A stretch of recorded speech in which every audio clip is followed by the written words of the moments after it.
नमस्कार, मेरा नाम डॉक्टर ब्रिजेश दुबे है।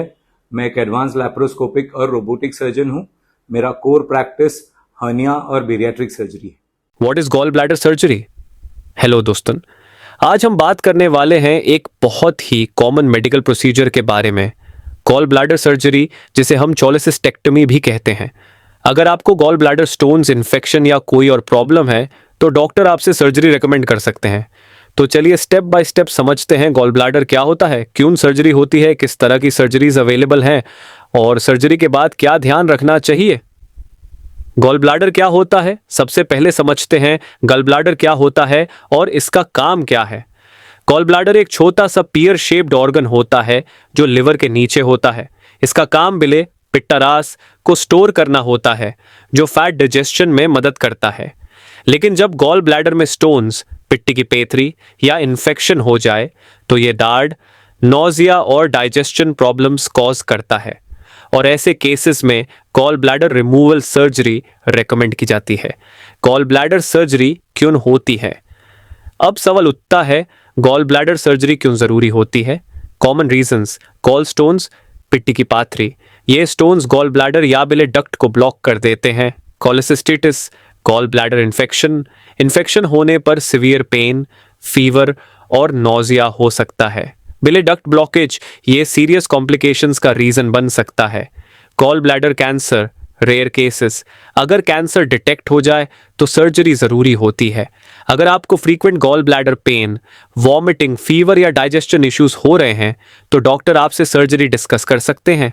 गॉल ब्लैडर सर्जरी के टाइप्स: गॉल ब्लैडर रिमूवल के लिए दो तरीके होते हैं।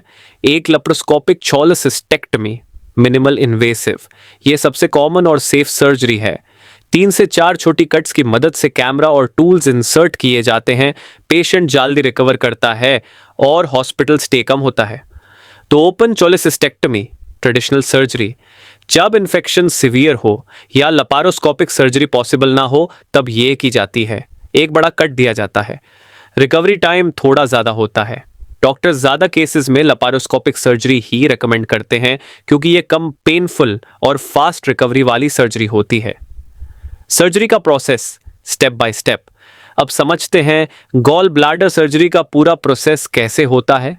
Step 1, anaesthesia. पेशेंट को जनरल एनेस्थीसिया दिया जाता है ताकि उन्हें दार्ड फील ना हो। स्टेप 2, इंसिजन्स, छोटी छोटी कट्स। लैप्रोस्कोपिक सर्जरी में 3 से 4 छोटी छोटी कट्स किए जाते हैं। Step 3, camera and surgical tools, एक छोटी सी कैमरा और सर्जिकल इंस्ट्रूमेंट्स इंसर्ट किए जाते हैं।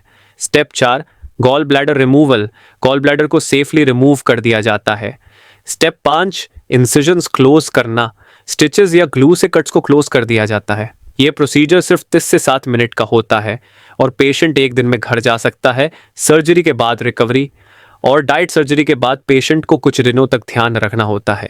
डोज: लाइट डाइट लो, इनिशियल दिनों में हल्का खाना जैसे दाल, दलिया, सूप लें। हाइड्रेशन मेंटेन करें, नारियल पानी या जूस ज़्यादा पिएं।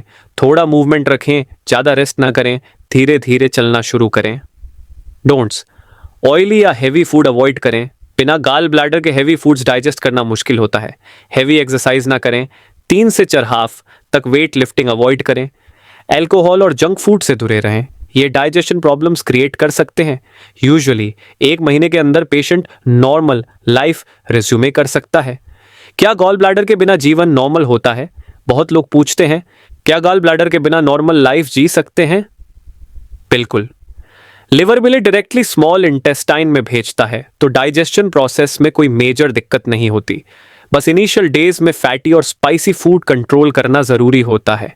सर्जरी के बाद से 50% लोग बिल्कुल नॉर्मल लाइफ जीते हैं बिना किसी प्रॉब्लम के। अगर आपको भी गॉल ब्लैडर रिलेटेड इश्यूज हैं तो डॉक्टर से कंसल्ट करना बेस्ट ऑप्शन होगा। तो दोस्तों, ये था गॉल ब्लैडर सर्जरी का कंप्लीट गाइड। अगर ये वीडियो इन्फॉर्मेटिव लगा तो लाइक, शेयर और कमेंट जरूर करें।